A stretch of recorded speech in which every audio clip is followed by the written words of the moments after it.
Hi, 240 students. Sorry for the late update. I'm a little bit behind, but as you know by now, we are in chapter 14, working with families in particular circumstances. And the majority of this chapter is dedicated to divorce and step families and that type of thing. So there's some really good advice about how to deal with kids who are going through transition, and whose families are going through transition or are struggling financially, that type of thing. It also covers students with special needs, and know that in some cases young children have not yet been diagnosed, especially with emotional type issues or, like reading. There's such an array of different disabilities. I'm pretty sure, and I've heard this said and I agree, that we all have a disability in one way or another. But some of those don't show up till kindergarten, first grade, but you start seeing signs of them in early childhood. And as we all know, the earlier the diagnosis, the better. The earlier kids can get help with whatever their struggles are, the better the chances are that they'll overcome those. So be keeping an eye out for those, keeping in contact with parents about concerns. Take their concerns seriously. Even if your background isn't in exceptional children in early childhood settings, find somebody, a psychologist, wherever you work, whatever kind of services they can be outsourced even that can be provided for families. You did a bunch of collecting community resources, and there's free screenings for all kinds of things. School districts always have attached child find and those types of programs that can help kids who you are suspecting have something that they need some extra help with.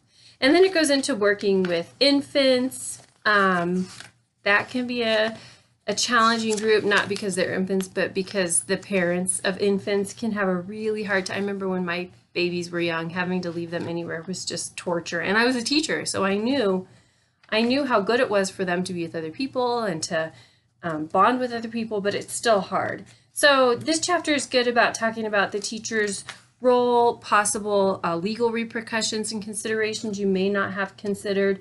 And then there's a lot of great books to read about kids whose parents are going through divorce, abuse and violence in the family. That's a hard topic to cover, but it's all things we have to think about in early childhood classrooms. Books about adoption. So you'll read it, you'll hear all that great stuff. Assignments this week are due. Like always, you have the chapter 14 assignment, which is Welcome to Holland, and then the chapter 14 discussion board, which is behaviors with children and parents who could be associated with stress of divorce and or remarriage. And there's always death in the family. That's something that kids are going to have come up in their lives. Kids are and their families are just miniature adults that have to overcome the same things we do, just at a different level and understanding it in a different way. Reminder, the final project is coming up. It's not due till week 16, but it's kind of big, so be sure you give yourself time to do that. And week 16 is coming up before you know it. We're like right here at the end. So these assignments are due December 2nd by midnight. Then we have chapter 15, which is December 9th, and then it's the end of the semester. So I hope you all had a great Thanksgiving. I hope you feel like you've gotten a lot out of this class. If that's not the case, I would always love suggestions.